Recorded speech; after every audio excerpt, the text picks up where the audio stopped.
Shalom peuple de Dieu, shalom à vous tous qui nous suivez de partout dans le monde.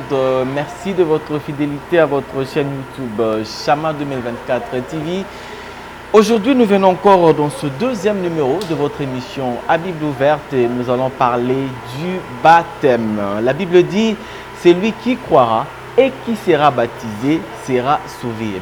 De quoi s'agit-il et comment cela se fait ou comment cela devrait-il se passer? Nous allons en parler avec notre invité de ce jour. Vous le connaissez déjà, il s'agit du docteur Benchama Nzouzi. Il est conducteur de l'Assemblée messianique Amen à Massina, ici à Kinshasa, en République démocratique du Congo, assemblée qui fait partie de la communauté messianique dirigée par l'apôtre Mamba Ben Shaddai. Docteur Benchama, shalom à vous. Shalom, shalom, frère Cédric. Comment ça va? Ouais, toujours par la grâce de la main, tout va très bien. Vraiment, moi je suis très content parce qu'on a eu des échos sur la dernière édition. C'était très suivi. Beaucoup de personnes ont apprécié. Nous espérons vraiment que nous aurons encore plus de temps, en tout cas, de parler comme je l'ai toujours, comme je l'avais dit la dernière fois. C'est une émission de thématique où nous venons réfléchir sur des questions bibliques, sur des questions de la doctrine. Alors, nous parlons du baptême aujourd'hui. C'est quoi le baptême? Ok, avant de toucher la portion de l'écriture, j'aimerais d'abord parler un peu de l'historique du baptême. Parce que le mot baptême vient du grec baptizo. Baptizo qui veut dire plonger dans ou encore immerger. Mais dans la petite histoire, le mot baptême n'avait pas commencé qu'avec Jean-Baptiste. Les gens peuvent lire la Bible et croiront que cela avait commencé avec Jean-Baptiste. Mais alors qu'en réalité, c'était une histoire. Dans la Rome antique, comme la Rome était le centre mondial du commerce, alors ils vendaient beaucoup plus de tissus aussi. Alors, si on voulait avoir la couleur pourpre ou des tissus en pourpre, il fallait qu'on prenne la tissu en laine. On va la plonger dans l'écarlate. Et le blanc mêlé à l'écarlate donnait maintenant ce qu'on appelle la couleur pourpre. Alors, ce travail-là de plonger la laine sur l'écarlate, c'est qu'on appelait baptiser la laine. Et c'est alors que dans l'ère ancien temps, ils pouvaient avoir cette conception-là de la laine qui est blanche, elle est plongée sur l'écarlate et en ressortant, elle ressort avec une autre nature.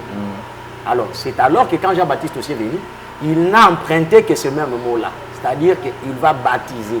La personne entrera dans une autre nature et en ressortira avec une autre nature aussi. Mais bibliquement parlant maintenant, le baptême, c'est l'engagement d'une bonne conscience envers Elohim. Là, c'est d'après 1 Pierre chapitre 3, verset 21. Vous avez dit étymologiquement parlant, baptême. Quand on parle du baptême, on parle d'immersion. Nous allons en parler tout à l'heure ici. Mais qui doit être baptisé? Est-ce qu'il y a une catégorie de personnes? Est-ce qu'il y a un genre de personnes qui doit être baptisé ou qui peut être baptisé?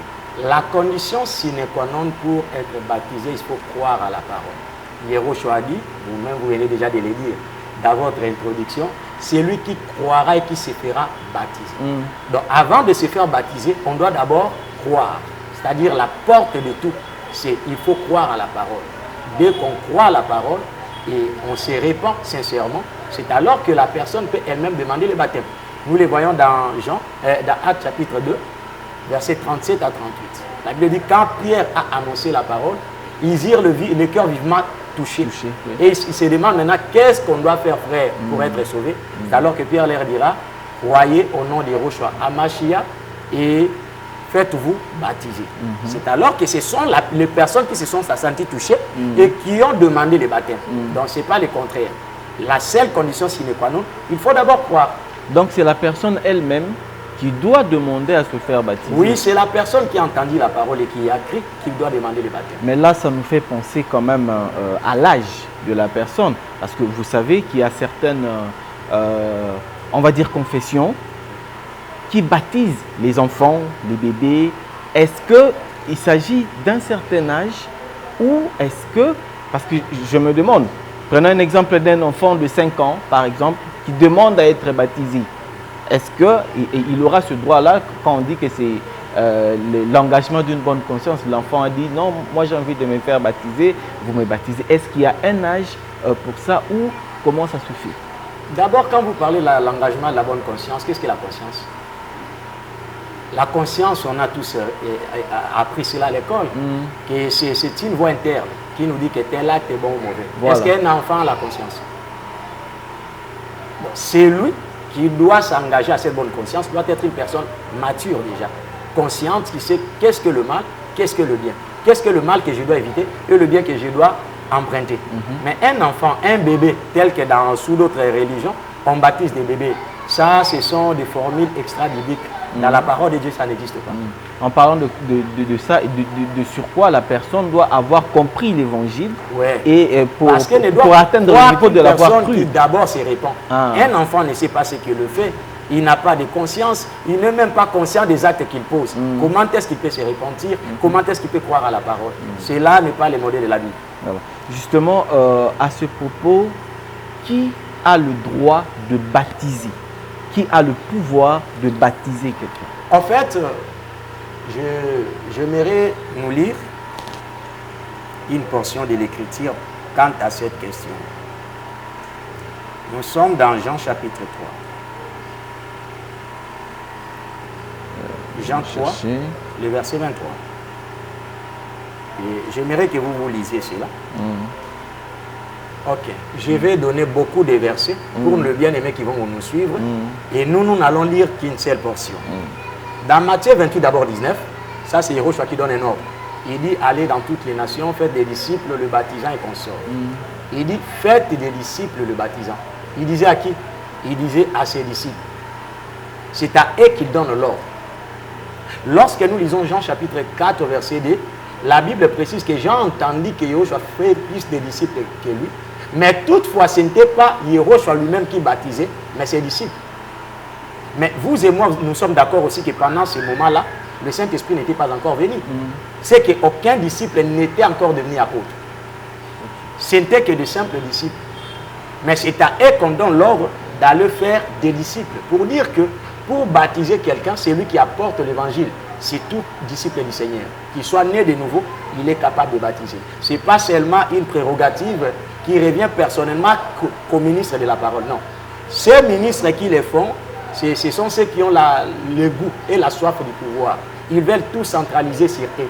Mais tandis que le baptême, c'est juste un engagement vers le Seigneur, ne fût-ce qu'un simple disciple qui évangélise. Et quand la personne est touchée devant le baptême, il peut aussi le baptiser, c'est sans problème. Okay. Y a-t-il une procédure pour ça? Est-ce que pour arriver au baptême, il y a un processus, il y a comment dire, un chemin à faire, il y a un parcours à réaliser pour se faire baptiser? Toutefois, c'est nous les hommes qui compliquons les choses. Je sais pourquoi vous les demandez.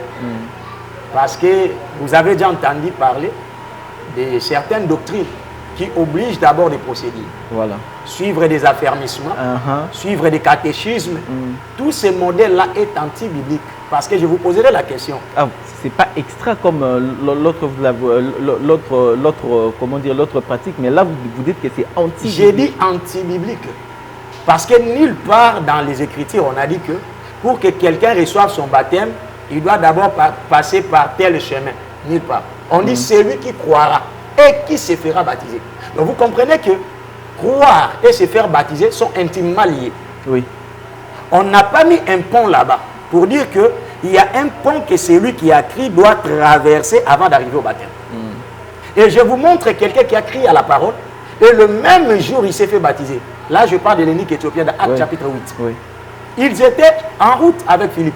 Ils se sont croisés le même jour. Philippe lui pose la question, est-ce que tu comprends ce que tu lis? Il dit non. Comment pourrais-je comprendre s'il y a quelqu'un qui m'explique? C'est alors que Philippe commence à l'expliquer le passage d'Isaïe, qu'il s'agissait de notre Adonai Yahushua Mashiach dont le prophète avait parlé. Et lui-même, quand il a vu l'eau, ils sont arrivés dans un cours d'eau, il demande, mais voilà l'eau, qu'est-ce qui m'empêche d'être baptisé? La Bible dit, et lui et Philippe sont descendus, ils ont pris le baptême. Dis-moi qui était son catéchète? Qui était celui qui l'a affermi? C'est nous qui voulons amener le chemin long alors que lui-même ne complique pas ces choses. Après, on va dire la personne, en tout cas je vous explique comment dire la formule de la chose. la personne qui a cru, elle n'a pas encore la maîtrise de la parole de Dieu. Du coup, ça donne raison au ministre de l'Église de pouvoir organiser cette espèce d'école dans laquelle la personne va entrer pour qu'il ait la maîtrise de la parole de Dieu. Ensuite, il va se faire baptiser et éventuellement commencer à œuvrer dans le champ de Dieu. Et maintenant, supposons que pendant les moments où le frère a crié à la parole, vous l'avez donné encore du temps, c'est-à-dire que vous lui dites, il faut passer par les affermissements. Mais ce même jour-là, le frère fait un accident et meurt. À qui reviendra la responsabilité? Bien, la personne qui avait la charge de le baptiser. Voyez-vous? C'est-à-dire que le chemin de l'Adonai n'est pas si compliqué. Mais ce sont les hommes qui veulent brouiller ces chemins-là. Philippe a baptisé l'eunuque éthiopien le même jour. Paul a baptisé Lydie ainsi que toute sa famille le même jour. Pierre a baptisé Corneille qui était l'officier romain le même jour. Alors dites-moi, par quel catéchisme sont-ils passés? Par quels affermissements? Et d'abord dans ces affermissements, qu'y a-t-il de spécial que l'on donne aux gens dont tu ne peux pas recevoir après le baptême? Moi je crois que l'encadrement vient toujours après le baptême. Mais on ne peut pas faire passer le baptême avant l'encadrement. Et il y a un point, je pense que là, on va devoir sûrement avoir tout un numéro sur ça, c'est la délivrance. Dans ce processus-là, affermissement, enseignement et tout ce qui va avec. Ensuite, baptême, où l'une de deux intervient avant l'autre. On aura peut-être le temps on aura sûrement le temps d'organiser pour parler de la délivrance. En tout cas, c'est ça le processus. Vous avez répondu à cette question. Mais il y a une question très très importante concernant le baptême. On baptise au nom du Père, du Fils, du Saint-Esprit ou encore au nom du Père tout simplement ou encore au nom du Seigneur. En tout cas, vous aurez tout le temps de répondre avec beaucoup de détails. On baptise comment? Sur quel nom doit-on baptiser? Ok, d'abord, parlant du nom du Père, Fils, Saint-Esprit, j'ose croire que je parle aux gens réfléchis et surtout vous, journalistes, vous n'êtes pas un parvenu, vous êtes passé par l'école, vous savez analyser. Si nous faisons un peu l'exégèse de cette portion de l'Écriture, aller par tous les mondes, faire des disciples, le baptisant au nom du Père, Fils et Saint-Esprit. Vous allez voir, O, c'est sans X, non, sans S. Ce qui signifie donc, tout est au singulier. Au singulier. Pour dire que le Père, c'est lui-même le Fils, c'est lui-même le Saint-Esprit. Parce que s'il s'agissait de trois personnes distinctes, on dirait O avec X, non avec S. Mais le fait qu'on a dit au nom du Père, du Fils, du Saint-Esprit au singulier, pour dire qu'il s'agit de la même personne, mais qui a joué le rôle du Père, il a joué le rôle du Fils et il a joué le rôle du Saint-Esprit. Et d'ailleurs, nous avons aussi les Écritures qui nous le prouvent. Le Seigneur lui-même, quand il parlait des fois comme le Père, il parlait des fois comme le Fils et il parlait des fois comme le Saint-Esprit. Et regardez même dans les prérogatives du Saint-Esprit, dans les actes des apôtres, tantôt on l'appelle le Saint-Esprit, on l'appelle tantôt l'Esprit du Seigneur et tantôt on l'appelle l'Esprit de Yehoshua. Pour dire que c'est lui-même la même personne. Mais maintenant, parlant du baptême, à quel nom doit-on être baptisé? C'est encore là où il y a le problème. Mais j'aimerais, pour ne pas cacher la vérité, dire clairement ceci. Si les apôtres étaient des Juifs qui ne parlent pas le français, parce que nous tous, nous savons que le français est né au cours des siècles, à partir de la fin du 3e au 4e siècle, c'est alors que le français est né. Et même le français, quand il est né de quelques langues qu'on a trouvées. C'est-à-dire c'est un assemblage de langues. Il y avait le grec, il y avait les celtiques, il y avait le latin. Ce sont les mères qui ont donné naissance au français. Mais avant maintenant le 4e siècle, à quel nom les apôtres ont-ils prêché? À quel nom ont-ils baptisé? Moi, je ne crois pas que c'est Jésus. Je ne crois pas que c'est Jesus. Je ne crois pas que c'est Jesus. Je ne crois pas que c'est Jésus. Parce que tous ces noms que nous voulons dire aujourd'hui sont l'émanation de ce que les latins nous ont apporté. Mais avant cela, les apôtres ont prêché au nom de Yehoshua HaMashiach. Et s'il faut que l'on soit authentique, s'il faut qu'on présente le baptême authentique, le baptême vrai c'est fait au nom de Yehoshua HaMashiach. Répétez ça s'il vous plaît. S'il faut qu'on soit vrai et authentique, le baptême véritable tel que les apôtres ont prêché, tel qu'ils nous ont dit que chacun de vous soit baptisé dans Actes chapitre 2 verset 37, ces noms-là qu'ils ont prêché, c'est Yehoshua HaMashiach. Car le salut vient des Juifs. Et il pose la question, il dit, est-ce de chez vous qu'est venue la parole ou à vous seuls, vous les Congolais, les Français, vous tous qui nous suivez là, à vous seuls que la parole est parvenue? Je pense que non. Là, on dira que non. On dira que l'évangile est venu des Juifs. Or, si l'évangile vient des Juifs, resteront aussi les noms du salut dont les Juifs ont prêché. Donc, le vrai baptême se fait ou se donne au nom de Yehoshua HaMashiach. Amen. Nous disons Amen à ça. Je m'en vais vous poser cette question, Dr Benchama. À tous ceux qui nous suivent, en tout cas, celui qui a été baptisé au nom de Jésus et qui apprend maintenant que le vrai baptême doit être pris au nom de Yehoshua HaMashiach, que doit-il faire? D'où ma question. Peut-on être baptisé plus d'une fois? Nous allons lire un passage. Après cela, je donnerai la réponse. Mais déjà, l'écriture parlera à ma place. Parce que notre sujet de l'émission, c'est à Bible ouverte. Le nom de l'émission, c'est à Bible ouverte. Voilà pourquoi vous devez nous supporter. Nous, ici, on fera parler la Bible. Comme dit toujours notre père, l'apôtre Ben Chada. Oui, oui. Acte chapitre 19, verset 1er au verset 5. Allez-y. Pendant qu'Apollos était à Corinthe, Paul, après avoir parcouru les autres provinces de l'Asie, arriva à Éphèse. Et ayant rencontré quelques disciples, il leur dit, « Avez-vous reçu le Saint-Esprit quand vous avez cru ?» Ils lui répondirent, « Nous n'avons même pas entendu dire qu'il y ait un Saint-Esprit. » Il lui dit, « Quel baptême avez-vous donc été baptisé ?» Ils répondirent, « Du baptême des Jean. » Alors Paul leur dit, « Jean a baptisé du baptême de repentance, disant au peuple de croire à celui qui venait après lui, c'est-à-dire Yehoshua. » Verset 5, on dit, « Sur ces paroles, ils furent baptisés au nom du Seigneur Yehoshua, HaMashiach. » Donc vous comprenez que c'était des gens qui avaient déjà reçu le baptême des gens. Mais ayant reçu le baptême des gens, ce n'était qu'un baptême de la repentance. Parce que nous savons que entre les tout derniers prophètes, c'était Esdras, qu'on a appelé Malachie. Il y a d'autres qui croient qu'il a existé un prophète Malachie, mais je leur informe qu'un prophète Malachie n'a jamais existé. Ça, c'est une révélation. Malachie, c'est en hébreu. En hébreu, Malaki, qui veut dire mon messager. Ok. Et l'homme qui a écrit les livres de Malachie, là, c'est Esdras. Voilà pourquoi dans d'autres versions qui sont chères, au lieu de Malachie, on écrit Esdras 2. Ok, oui, parce qu'il y a déjà le livre des Esdras. Ceux qui ont la version telle que Chouraki, ils peuvent le voir. Ceux qui ont aussi la version de la Bible du rabbinat français, des Zadok Khan, ils peuvent aussi le voir. C'est-à-dire, au lieu de la place de Malachie, on écrit Esdras 2. C'est Esdras qui a écrit ça. Okay. Et entre Esdras et la venue de Jean-Baptiste, il s'est passé 400 ans. Et dans ces 400 ans, Israël a été plongé dans une apostasie totale. C'est-à-dire qu'ils ont tourné dos à leur Elohim. Voilà pourquoi Elohim avance sa venue. Il va envoyer Jean-Baptiste pour préparer son chemin, c'est-à-dire qu'Israël rentre vers le Dieu de ses pères.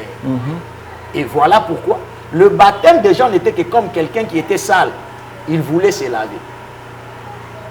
Pour qu'il reçoive maintenant HaMashiach. Mais dans la réalité, ce n'était pas un véritable baptême. Voilà pourquoi ici Paul croise des Paulinéens, des disciples des gens. Mais quand ils entendent qu'ils n'ont jamais entendu parler du baptême du Saint-Esprit, il leur explique l'importance du baptême des gens. L'importance du baptême des gens, c'est aussi comme quelqu'un aujourd'hui qui a marché, il a compris qu'il a mal fait les choses, il dit Seigneur, je regrette, je me répands d'avoir fait le mal. Parce que les gens pensent que le baptême des gens est passé. Non, ce n'est pas révolu. C'est là d'actualité. C'est à tout moment qu'on se répand. C'est ça aussi le baptême des gens. Ok. Mais il leur dit que pour la rémission totale de vos péchés et la réception du Saint-Esprit, vous devez baptiser au nom de Yehoshua que Jean vous a présenté. La Bible dit, à ces paroles, ils furent baptisés au nom de Yehoshua Mashiach. Maintenant, la question qui m'a été posée, combien de fois quelqu'un peut-il recevoir le baptême? Même 10 fois. Il suffit que la dernière soit la bonne, selon l'écriture. Parce qu'il y a plusieurs sortes de baptêmes. Ok. Il y a d'autres doctrines dans leur baptême, quelqu'un doit sauter le feu. D'autres, on doit regarder du côté du soleil. D'autres, on te donne un simple drapeau que tu vas tenir. Bon, quelqu'un qui a maintenant, qui est passé par tous ces processus, il était ici, il a reçu leur baptême. Il était là-bas, il reçoit leur baptême. Il était de l'autre côté, il reçoit aussi leur baptême. Il part chez les gens de piscine, il se lave aussi. Il appelle ça baptême. On en parlera Il va chez ceux qui prennent un gobelet. On lui met sur la tête. Il appelle ça un baptême. Et quand maintenant il comprend la vérité du baptême au nom de Yahushua, ça peut être la 8e fois. Il ne doit que recevoir cela. Et il n'y a pas un péché parce que j'ai donné l'écriture. Et cette fois-là sera la dernière. La dernière, oui. Ok. Vous avez, en tout cas, vous m'avez anticipé sur ma prochaine question. Le baptême, je reviens sur votre introduction. Par étymologie, il s'agit de l'immersion. Ouais. Mais aujourd'hui, nous avons dans nos églises l'aspersion. On parle d'immersion aussi, mais dans une piscine, dans un espace clos comme celui-ci, il y a une piscine à l'intérieur. On vient, on immerge les gens, Oui. mais dans la piscine, ça s'appelle baptême. Est-ce que la Bible a-t-elle donné une formule, qui soit précise pour que le baptême soit vrai au nom de Yahushua HaMashiach? Gloire à l'Adonai. Je lirai une portion et puis je donnerai un peu une petite histoire. Jean chapitre 3, vous l'avez trouvé? Oui, je l'ai trouvé. Jean 3, lisez le verset 23. Jean chapitre 3, verset 23. Jean, de son côté, baptisé à Hénon, Oui. près de Salim. Ok. Il y avait là beaucoup d'eau et de nombreuses personnes y venaient pour être baptisées. Or, nous tous, nous savons que Jean a commencé son ministère au Jourdain. Oui. Et comme Israël se trouve dans une terre désertique, car nous savons qu'Israël est dans une contrée désertique, il s'est avéré que le Jourdain a commencé à tarir. Jean quitte le Jourdain, il apprend qu'à Hénon, il y avait beaucoup d'eau. Il y va. Or, Hénon, c'est là où les disciples de Yahushua sont baptisés. Mais Jean y va parce qu'il a appris que là-bas, il y a beaucoup d'eau. Ainsi, vous allez comprendre qu'une rivière qui a beaucoup d'eau a une influence sur le baptême. Exactement. C'est pour vous dire que le modèle le plus parfait du baptême, c'est là où il y a une rivière et là où il y a beaucoup d'eau. C'est là où l'homme va se faire immerger. Mais tandis que pour le baptême d'aspersion, pour ceux qui le prennent et ceux qui ne le savent pas, d'abord, ce sont des mesures qui sont venues de l'Église catholique romaine. Par la petite histoire, l'empereur Constantin Ier était le tout premier empereur romain à croire à la religion catholique. Voilà maintenant quand il avait écrit, d'ailleurs pour ceux qui ne le savent pas, c'est lui aussi qui était l'organisateur en 325 du concile appelé Concile de Nicée, où l'Église catholique s'était réunie, ont pris des mesures dogmatiques, puis continuent de confesser.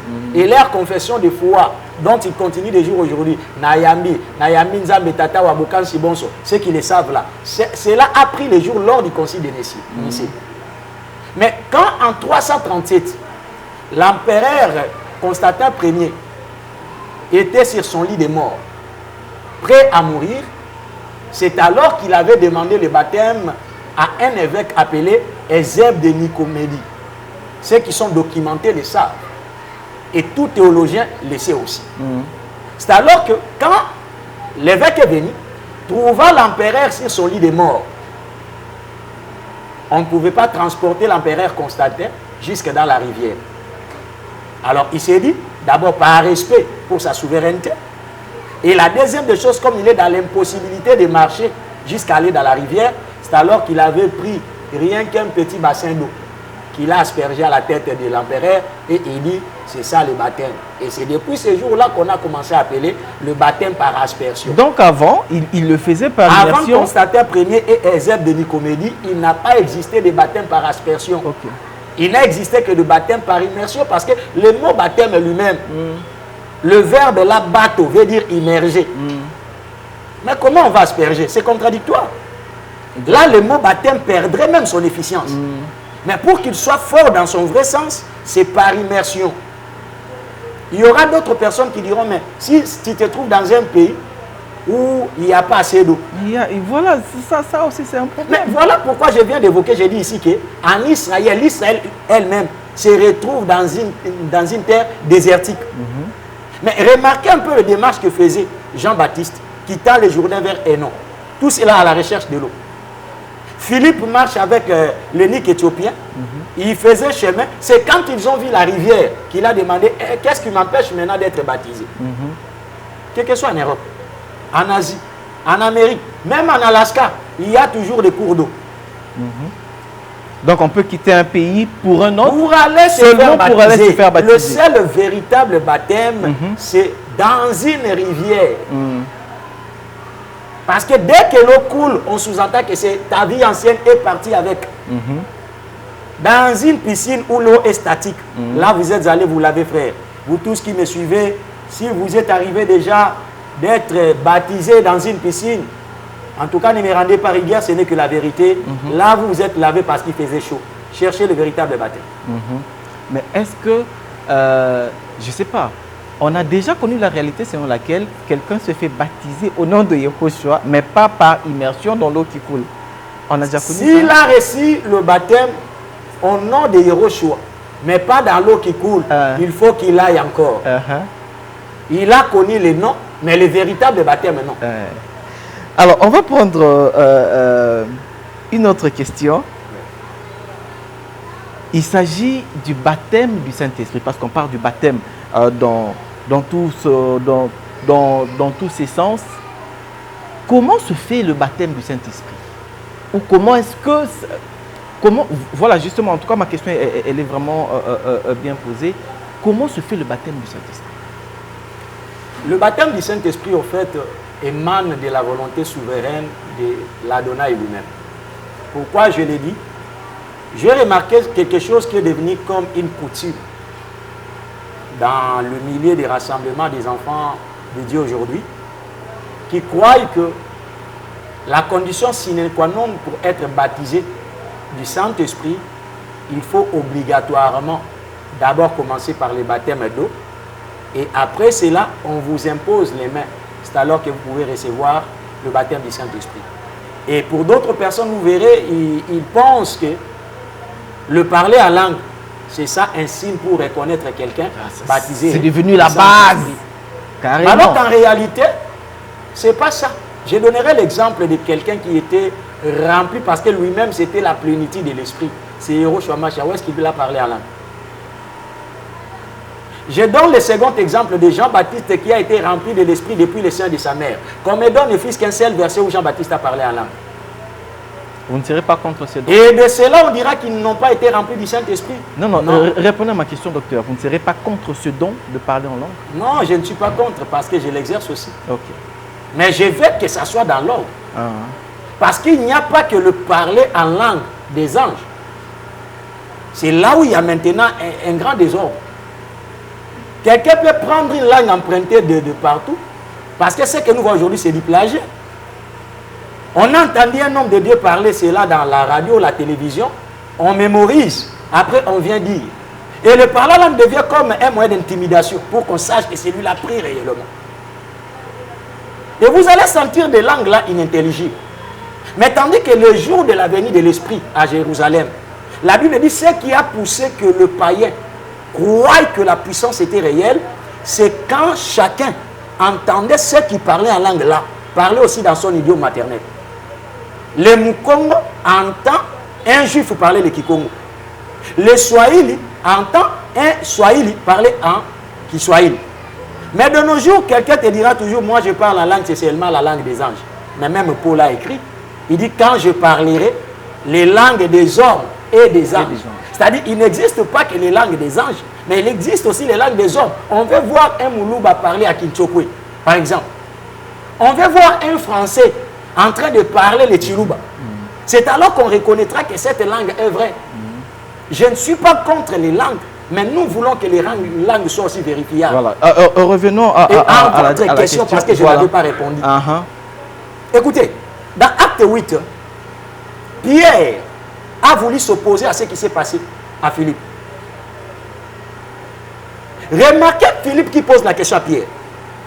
Peut-on refuser le baptême aux gens qui ont déjà été baptisés du Saint-Esprit? Donc par là, vous allez comprendre que le baptême du Saint-Esprit a précédé le baptême d'eau. C'est pour dire que tout dépend de la souveraineté de l'Élohim et de la foi de la personne. Elohim peut baptiser quelqu'un de son esprit avant le baptême d'eau, ou ça peut venir après le baptême d'eau. Mais comment on sait qu'on est baptisé de l'esprit? D'abord, connaître qu'on est baptisé de l'esprit, c'est le témoignage d'abord du Saint-Esprit. Okay. Car il est écrit, le Saint-Esprit rend témoignage à nos esprits. Ce ne sont pas les mouvements que l'on voit, les gens en train de tituler ou de tomber, papa, non. Il y a une autre personne, il est baptisé du Saint-Esprit, vous ne sentez rien. Mais en réalité, on voit le fruit de cela. Parce que là où il y a l'esprit, on voit aussi le fruit de l'esprit. Donc voilà. Là où il y a l'esprit, on voit aussi le fruit de l'esprit. En tout cas, c'est ici que le confrère à cet entretien que nous avons eu avec le docteur de Chama. Mais avant qu'on puisse séparer aujourd'hui, nous bénissons tout le monde qui nous suivait et nous voulons dire à tout le monde aussi que bien souvent chaque semaine vous recevez de notre part. Ne suivez pas que seulement les images, abonnez-vous surtout à notre chaîne YouTube Chama TV 2024 parce que là, à tout moment, c'est la Bible qui parlera à notre place. On parle avec le preuve biblique à l'appui parce que nous avons remarqué qu'il y a trop de déviations, surtout en la matière de la doctrine, trop de déviations dans le milieu ecclésiastique. Voilà pourquoi cette plateforme que nous avons mis à votre disposition vient dissiper tous les doutes et surtout beaucoup de fausseté dans le chef des enfants de Dieu. Habit ouvert, c'est fini pour aujourd'hui. On va se retrouver en tout cas dans le prochain numéro qui est là pour un autre sujet.